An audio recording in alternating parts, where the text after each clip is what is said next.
Assalamualaikum warahmatullahi wabarakatuh. Selamat datang, selamat jumpa lagi dengan saya Fatsudin Rohman. Pada kesempatan kali ini kita akan melanjutkan lagi membahas soal TPPU-DIY tahap yang kedua tahun 2019 paket 23 atau paket yang ketiga ya.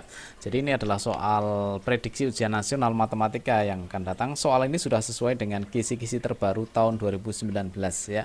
Kemungkinan soal ini akan banyak yang keluar ya, meskipun tidak sama persis, paling tidak cara mengerjakannya juga sama ya. Oke, langsung aja kita bahas ke nomor 11. Dina menabung di bank sebesar 8 juta. Setelah 3 bulan, uang tabungannya menjadi 8.100.000. Persentase bunga bank tersebut adalah ya persentase bank ya, berarti bunga itu rumusnya apa? Bunga itu rumusnya adalah bunga itu rumusnya sama dengan B bulan ya, bulan per 12, berarti karena dalam 1 tahun 12 bulan ya, dikalikan dengan persentase bunga yaitu P, persentase bunga itu berarti per 100, dikalikan lagi dengan M itu adalah modal awalnya. Ini adalah rumus bunga. Nah, sebelumnya kita cari dulu bunganya itu berapa ratus ribu rupiah. Awalnya nabungnya 8 juta kan. 8 juta itu awalnya menjadi 8 juta 100 ribu kan, berarti kelebihan 100 ribu kan. Nah, lebihnya itu namanya bunga. Berarti bunga kita masukkan ke rumus ya. Bunganya adalah 100 ribu, berarti 100 ribu itu adalah bunganya. Sama dengan B, berapa bulan? 3 bulan, berarti B-nya diganti dengan 3, dibagi dengan 12, dikalikan persentase bunga, berarti yang ditanyakan P, biarkan aja tetap P di sini, persentase bunga per 100. Kemudian dikalikan dengan modal awalnya yaitu 8 juta. Kita tulis 8 juta di sini. Ya, kalau sudah, sekarang kita main coret-coret aja ya. Kalau mau dihitung manual semuanya juga boleh, tapi lebih enak kalau dicoret-coret ya. Tapi jangan sampai salah nyoretnya ya. Jadi yang harus dicoret itu yang mana, ini harus diperhatikan ya. Kalau atas bawah boleh ya, nolnya 2 dicoret hilang, nolnya 2 dicoret hilang. Kemudian kalau melewati sama dengan kiri dan kanan itu boleh dicoret nolnya ya. Nolnya di sini ada 1 2 3 4. Hilang 4 nolnya. Berarti ini hilang 4 ya, berarti tinggal 10 saja. Kemudian mana lagi yang bisa dicoret? Atas bawah boleh ya, dibagi 3 dapat 1, 12 bagi 3 dapat 4 ya. Ini 8 sama 4 boleh kan? Berarti dibagi 4 dapat 1, dibagi 4 dapat 2. Kiri kanan kalau melewati sama dengan boleh, nggak masalah. Berarti ada 10 sama 2, masing-masing dibagi 2 dapat 1, 10 bagi 2 dapat 5. Masih ada yang bisa dicoret? Tidak ada. Berarti 5 itu sama dengan 1 kali P kali 1 berarti P. Berarti persentase bunganya adalah 5% ya. Jadi jawabannya adalah D. Oke, lanjut lagi ke nomor 12 ya. Seorang pedagang membeli ayam dengan harga 54.000. Ia menjualnya 51.300. Persentase rugi dari pembelian adalah ya, jadi dia belinya itu adalah 54.000, kemudian menjualnya adalah 51.300 rupiah. Jadi rugi ya, ternyata dia rugi berapa coba? Berarti 54.000 dikurangi 51.300 atau sama dengan 4.000 dikurangi 1.300, yaitu berarti 2.700 ya, berarti ruginya 2.700. Yang ditanyakan adalah persentase rugi. Apa rumus persentase rugi? Persentase rugi rumusnya adalah ruginya berapa? 2.700, langsung aja ya, 2.700 dibagi dengan harga beli. Harga belinya adalah 54.000 ya, di sini adalah 54.000, 1 2 3 dikalikan dengan 100% ya, 100%. Ini adalah rumus persentase rugi. Kalau persentase untung berarti untungnya dibagi harga beli kali 100%. Diingat ini terhadap harga beli bukan harga jual ya. Di bawah ini wajib harga beli. Selanjutnya diapakan? Dicoret nolnya ya. Nolnya kita coret di sini 2, kita coret 2, kemudian di sini nolnya 1, kita coret, ini nolnya 1, kita coret. 27 sama 54 dibagi 27 ya, berarti dibagi 27 berarti 10 ya. 270 bagi 7, 27 kan 10 ya. Kemudian 54 bagi 27 itu adalah 2, berarti tinggal 10 bagi 2, yaitu sama dengan 5% ya. Kalau gitu jawabannya adalah 5%, yaitu B. Oke, lanjut ke nomor 13. Bentuk dari 2x plus 3 kali x min 4 dikurangi 3 kali 2x min 7 ekuivalen dengan, ekuivalen itu artinya adalah sama atau senilai dengan yang mana, atau hasilnya ini sama dengan apa gitu ya. Jadi diingat kalau ada kurung kemudian di sini nggak ada apa-apanya itu artinya dikalikan ya, berarti dikalikan 2x kali x itu artinya adalah 2x kuadrat Ya, kemudian dikalikan 2x kali dengan min 4, yaitu negatif 8x. Ya, dikalikan adil ya, satu-satu semuanya. Ini 8x. Kemudian 3 kali x itu adalah plus 3x, karena di sini positif kali positif ya. Kemudian positif kali negatif itu adalah negatif. Berapa? 3 kali 4 itu adalah 12 ya. Selanjutnya di sini juga sama, dikalikan karena ada kurungnya ya. 3 kali 2x itu adalah plus, plus negatif ya, bukan positif ya. Jadi di sini adalah negatif, karena negatif 3 kali 2 itu adalah negatif 6x. Kemudian negatif 3 kali negatif 7 itu berarti positif 21 ya. Selanjutnya dikelompokkan yang ada unsur sama ya, yang ada unsur sama, yang ada x-nya dulu ini ya. Kemudian 2x kuadrat ini biarkan aja karena sendirian x kuadratnya, nggak ada temannya. Negatif 8 ditambah 5 berarti negatif 5, negatif 5, negatif 6 berarti negatifnya semakin besar dijumlahkan, yaitu negatif 11x ya. Min 12 ditambah 21, atau 21 kurangi 12, yaitu berapa? Plus ya, jadinya plus 9 ya. Jadi jawabannya adalah 2x kuadrat min 11x plus 9, yaitu jawabannya A.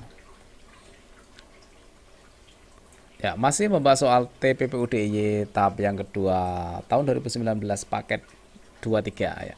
Sekarang kita masuk ke nomor 14. Diketahui 2 dalam kurung 3x min 1 plus 6 sama dengan 5 kali dalam kurung 2x plus 4 min 4. Maka nilai dari 2x min 3 adalah, berarti kita harus mencari nilai x-nya dulu ya. Kalau ada kurung berarti diapakan? Ya dikalikan ya. 2 kali 3x itu adalah 6x ya. Kemudian 2 kali min 1 adalah min 2.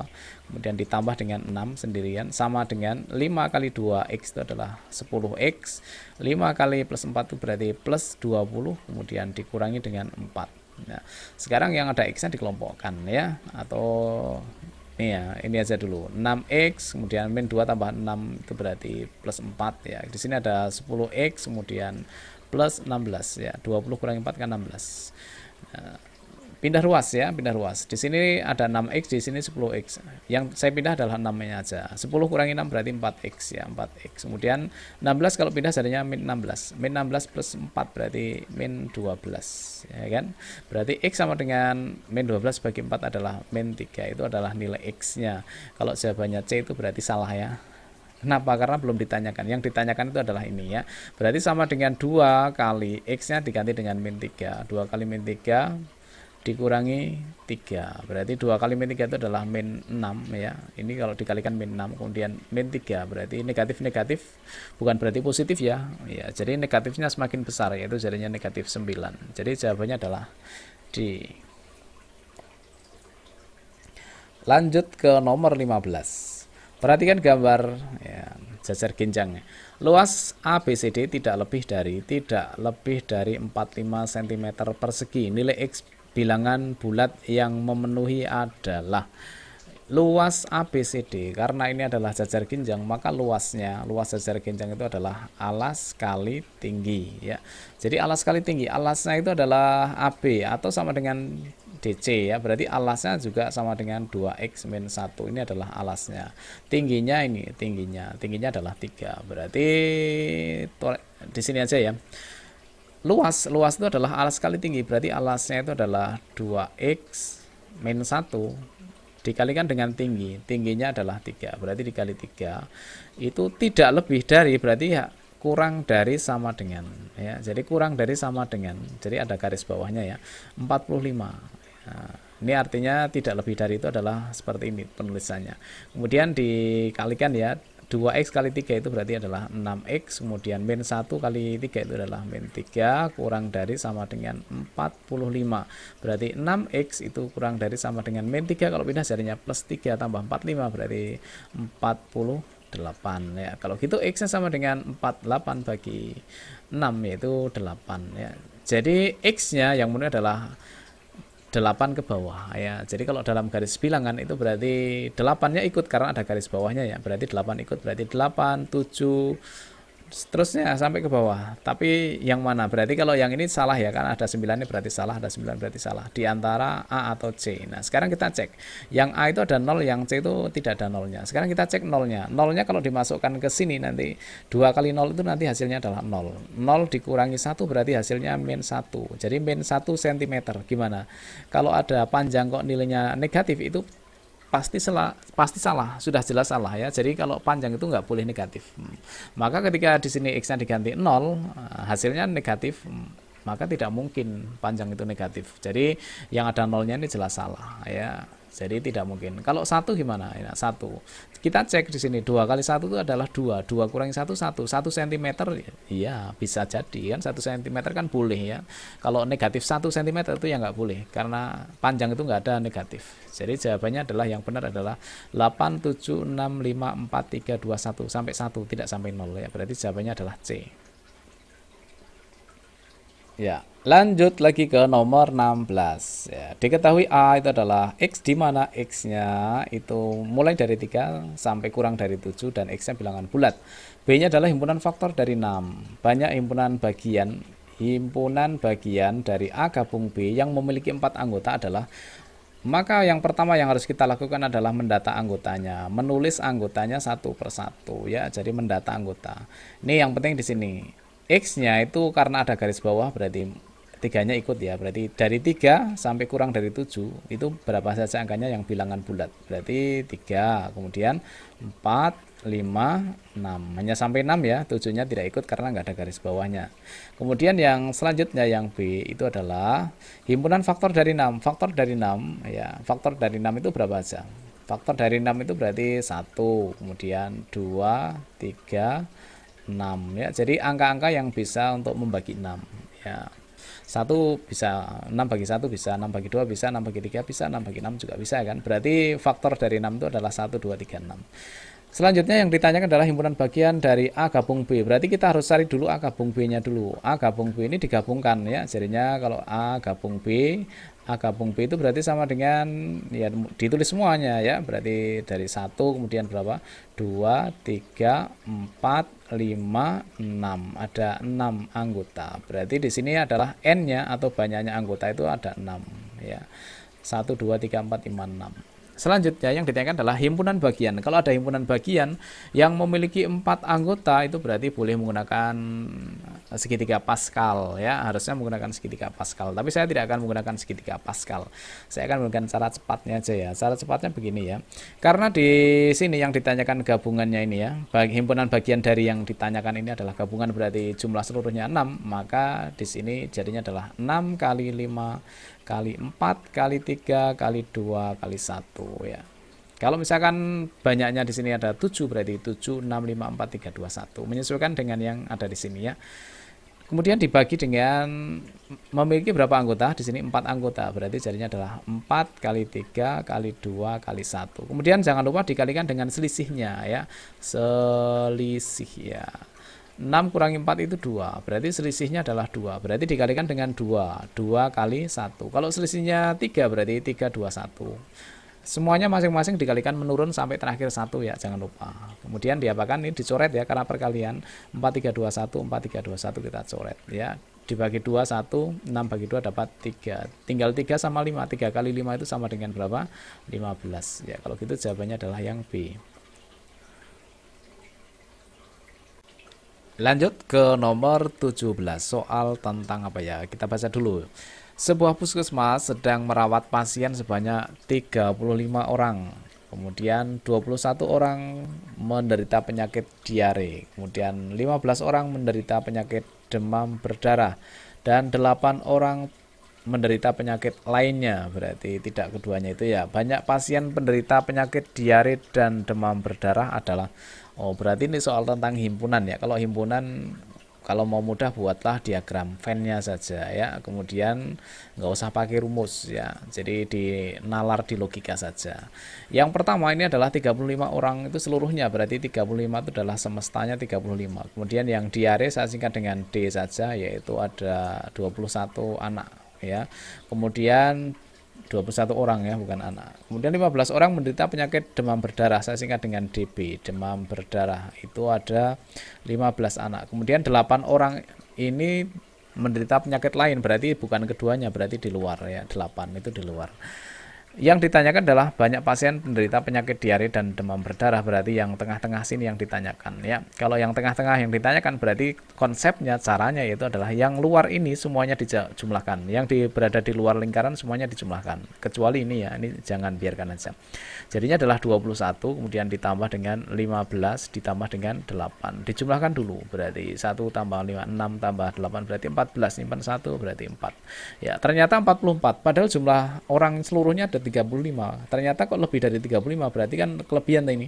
Nah, lebihnya itulah yang kena demam dan diare dan demam berdarah, berarti yang terkena penyakit keduanya itu adalah yang kelebihannya. Berarti artinya nanti kalau ketika dijumlahkan kok lebih, berarti dikurangi dengan aslinya, jumlah seluruh anak orang aslinya yaitu 44 dikurangi 35 adalah 9. Berarti 9 orang ini adalah yang terkena diare dan juga demam berdarah ya. Jawabannya berarti C ya, karena yang ditanyakan keduanya. Kalau misalkan yang ditanyakan hanya terkena diare, berarti di sini posisinya berarti 21 kurangi 9 berapa? 21 kurang 9 adalah 12 ya. Karena kalau 12 tambah 9 kan seluruhnya di sini 21. Ini yang hanya terkena diare. Kalau hanya terkena demam berdarah berarti posisinya di sini. 9 tambah berapa? 15 atau 15 kurangi 9 berarti 6 ya. Nah, ternyata yang ditanyakan itu yang terkena dua-duanya, berarti yang ditanyakan berarti yang 9. Ini jawabannya adalah yang C ya. Ya, kita lanjut ke nomor 18. Diketahui fungsi fx sama dengan ax plus b. Ini adalah rumus fungsinya ya. Kita masuk ke bab fungsi. Kemudian F2 sama dengan 1, dan F min 2 sama dengan min 7. Berapakah nilai dari 2A min B? Berarti kita harus mencari nilai A dan juga nilai B. Caranya bagaimana? Caranya ada rumus sama yang diketahui ini kita sinkronkan, kita kolaborasikan ya. Diingat di sini di dalam kurung itu adalah X, ini yang di dalam kurung adalah angka 2. Artinya apa? Jika X-nya diganti 2, ya berarti X-nya diganti 2, 2 kali A berarti adalah 2A, kemudian plus B, itu nanti hasilnya akan sama dengan 1. Jika X-nya diganti 2, hasilnya akan sama dengan 1. Ini hasil kolaborasiannya ya. Jadi AB-nya tetap, kemudian X-nya ganti 2, hasilnya sama dengan 1. Kemudian yang ini juga sama dikolaborasikan dengan yang sini ya, disinkronkan ya. Yang di dalam kurung itu adalah min 2. Di sini yang di dalam kurung adalah X. Artinya jika X-nya diganti min 2, maka hasilnya min 7. X-nya diganti min 2 kali A jadinya adalah min 2A. Kemudian ditambah dengan B, sama dengan ditambah dengan B kan tetap ya. Sama dengan berapa nih? Negatif 7. Kemudian dieliminasi, langsung dikurangi ya, karena sudah sama-sama B ini, kalau dikurangi kan hilang. 2A dikurangi min 2A, negatif-negatif jadinya positif ya, jadinya 2 tambah 2 itu adalah 4A. Kemudian B-nya sudah hilang, kalau dikurangi B kurangi B kan 0. 1 dikurangi negatif 7, negatif-negatif jadinya positif, jadinya 8. Kalau gitu A-nya sama dengan 8 bagi 4, yaitu 2, berarti nilai A-nya 2.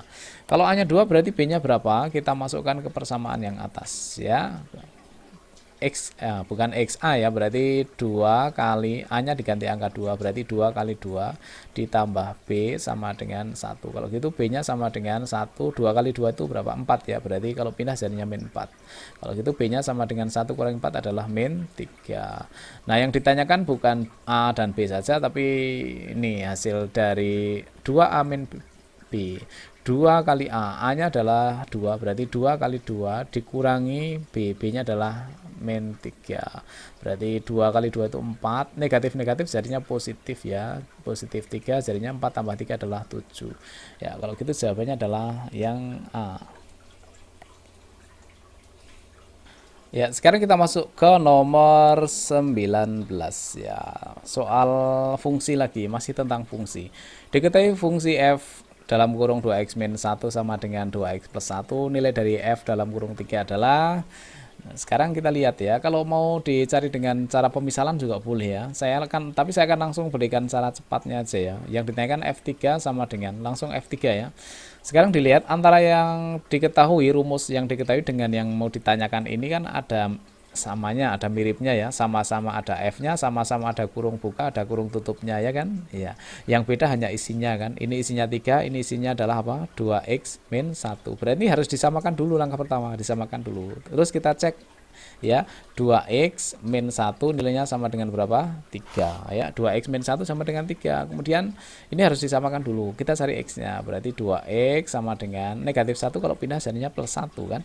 3 tambah 1 jadinya 4. Kalau gitu x-nya sama dengan 4 bagi 2 yaitu 2. Nah, kalau x-nya udah ketemu 2, selanjutnya dimasukkan ke sini ya. X-nya diganti angka berapa? 2. Berarti sama dengan 2 kali x-nya ganti angka 2 ditambah dengan 1 sama dengan 2 kali 2 itu 4 ditambah 1 berarti sama dengan 5 ya. Kalau gitu jawabannya adalah yang B. Oke, sekarang kita masuk ke nomor 20, nomor terakhir di sesi yang kedua ya. Kita nanti akan lanjut lagi di sesi yang ketiga. Kita bahas nomor 20. Perhatikan gambarnya seperti ini ya. Persamaan garis yang tegak lurus ya, ada kata tegak lurus. Persamaan garis tegak lurus dengan garis melalui PQ adalah PQ yang tegak lurus. Kalau ada tegak lurus itu berarti syaratnya kalau dari gradien M1 kali M2 itu sama dengan min 1. Atau kalau mudahnya itu adalah kalau ada kata tegak lurus itu berarti gradiennya saling berlawanan dan saling berkebalikan. Ya, sekarang kita cek dari gradiennya saja ya. Gradien itu simbolnya adalah huruf M ya. Karena ini miringnya ke kiri, garis ini kan miring ke kiri, berarti nilai gradiennya adalah negatif ya. Vertikal dibagi horizontal, kita harus membuat segitiga siku-siku ya. Jadi siku-sikunya di sini ini. Nah, di sini ini vertikalnya ada 2 ya. 1 2, panjangnya 2 satuan ya. Berarti 2 dibagi dengan horizontal. Horizontalnya ada berapa satuan? Kita hitung 1 2 3 4 5. Berarti negatif 2/5. Itu adalah gradien garis yang melalui PQ. Karena di sini tegak lurus, berarti kalau tegak lurus itu berarti gradiennya gradien yang ditanyakan itu adalah yang berlawanan dan berkebalikan. Jadi yang ditanyakan itu adalah gradiennya lawannya dari negatif itu adalah positif. Kemudian 2/5 kalau dibalik jadinya 5/2. Jadi nanti yang ditanyakan adalah yang ini ya. Nah, sekarang kita cek jawaban yang A. Yang A itu apakah gradiennya 5/2? 5x min 2y plus 20 sama dengan 0 itu gradiennya berapa? M sama dengan apa? Masih ingat nggak rumusnya? Oh, lupa lagi ya. Kalau lupa kita ingatkan lagi. Rumus gradien itu begini ya. Kalau ada AX plus BY plus C sama dengan 0 ya. Kalau ada persamaan garis, kalau ditanyakan gradien berarti M itu rumusnya adalah min A per B ya. Diingat min A per B. A itu adalah koefisien X, B itu adalah koefisien Y. Sedangkan C nggak dipakai ya. C, campakkan aja nggak dipakai. Berarti yang ini nggak usah dipakai. Yang ada X dan Y-nya saja ya. Jadi rumusnya adalah min A per B ya. Min A per B. Jangan dibalik. Ya, diingat di sini rumusnya adalah pasti ada negatifnya ya. Min pasti negatif. Rumusnya itu harus ada negatifnya karena ini wajib negatifnya itu dari rumus ya. Min A. A-nya berapa di sini? Ya, A-nya adalah 5, berarti min 5 per B. B-nya adalah min 2, min 2. Berarti sama dengan negatif-negatif jadinya positif ya. 5/2. Ini positif 5/2. Sama kan? Ya, sama. Berarti kalau gitu karena tegak lurus ya. Berarti saling berlawanan dengan yang ini kan. Berarti jawabannya adalah yang A kan. Berarti jawabannya A. Kalau yang B gimana coba kita cek ya. Berarti M sama dengan min. Rumusnya kan negatif dulu. Negatif A per B berarti 2 per min 5. Berarti sama dengan 2/5. Yang diminta itu lawannya dari ini. Lawan dan berbalikan. Atau yang ini ya. Berarti ini 5/2, ini 25 kan berarti salah. Kemudian yang ini M sama dengan min A per B, min 5/2, berarti min 5/2. Tidak sama dengan ini berarti salah. Kemudian yang ini M sama dengan min A per B, berarti min 2/5, berarti salah juga karena tidak sama dengan ini. Kalau gitu jawabannya adalah yang A ya.